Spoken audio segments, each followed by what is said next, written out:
All right, guys, our strength portion today is going to be some Olympic lifting, a 10-minute EMOM. So every minute on the minute for 10 minutes, we're going to do one clean pull followed by one power clean. These are from the floor, okay? It says to use about 70 to 80%. For those athletes that don't use percentages, we're going to warm up to something that feels challenging, right? The idea is that this shouldn't be a gimme every rep, all right? So the clean pull plus power clean, here's what it looks like. Stand up to the bar, feet are right under the hips. Reach down, find your grip. Remember, we want to do that hook grip, so smashing your thumb. Pull the chest up. Gonna pull past the knees and extend, okay? Bar back to the floor. We're not gonna do touch and go, reset. Chest up. Fast elbows around, quarter squat, and stand, okay? So that doesn't take too long. You can get, a good 50 seconds rest in between. So we want this to be challenging. So that clean pull, the first part, that timing past the knee, good contact and extension. We reset at the bottom, and then aggressive pull at the top, finishing the movement. Okay, so we want that power clean to be tough. The first one's gonna feel heavy, tires you out a little bit, teaches you that timing, and then go for that power clean afterwards. For the newer athletes, just do 2 deadlifts, and your second deadlift, do a hang power clean. So it would look like this, right? You're gonna set up, chest up, deadlift, deadlift, and then go from the hang, fast elbows, all right? If you're keeping it super light and you're brand new, feel free to do 2 power cleans if you want per round, okay? Build if you need, but start with something that's a little challenging, and if you're like, oh, this might be too easy, add some weight as you go. Let's talk about conditioning.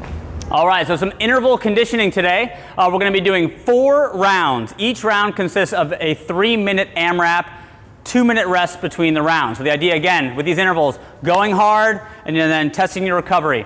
The interesting part of this is that the weight each round is actually gonna go down, right? So the idea is as you get more tired, the weight gets lighter, so you can try to keep that intensity up, okay? It's going to be 30 to 20 calories on one of the machines. Take your pick. We got assault bike, rower, ski erg, okay? So you bang out those calories first. With the remaining time in the 3 minutes, you do as many hang power cleans. So we're gonna talk about barbell cycling. So barbell cycling is when you do repetitive movements without putting the bar down. So I do that hang power clean, and watch what I'm gonna do. Keep the chest up. I catch that false, the hook grip, and go right back into that next rep, okay? So if you can do that, that's the most efficient way, particularly at the lighter weights, or even a few reps at a time with that heavier weight. If you need, you drop it, reset, and then go one at a time, right? Depending how long it takes you to do the assault bike or whatever machine, you just do as many reps as you can with the remaining part for total reps, all right? That's it for conditioning. We do have a finisher today as well.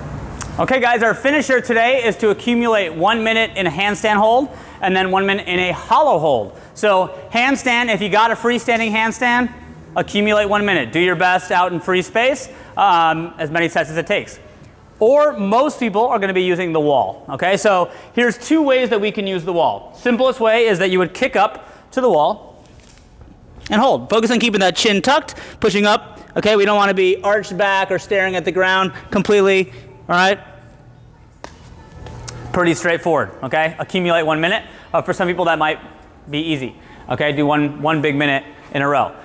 For those that are not comfortable kicking up, the way that you're gonna do this is by facing the wall. So you can get, if you look about this kind of all fours position here, I'm gonna take one big step up, put my head between my arms, feet together, squeeze your butt, and just hold that. Okay, so if you're not comfortable at any point, you can just step down. You don't have to kick up. This is a great way to get comfortable in the handstand position. Of course, I can walk my hands even closer to the wall as well. So that's the handstand portion.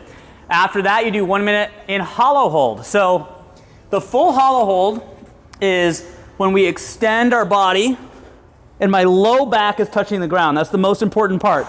Okay, so this is the hardest position. When I'm here, I'm flexing my quads, squeezing my butt, and keeping my low back into the ground, extending my body out as long as I can. Okay, what happens though, if you get tired, your back might start to arch, okay? So now you have this gap here. And so the way that we scale this and make it easier is by reducing the length of our body. So the more I go into a ball, the easier it is. So the way I like to teach people is starting in the easiest position. So the easiest position is here. This is a tuck hold. So both knees are bent and my arms are at my side. From here, I can extend one leg out. Now I'll feel a little bit more pressure here. From here, arms overhead. Okay? And then last is both. Okay, so any of those, trying to accumulate 1 minute. Challenge yourself. A minute's not, a terrible length of time. So that's it for today. Let's talk about it tomorrow.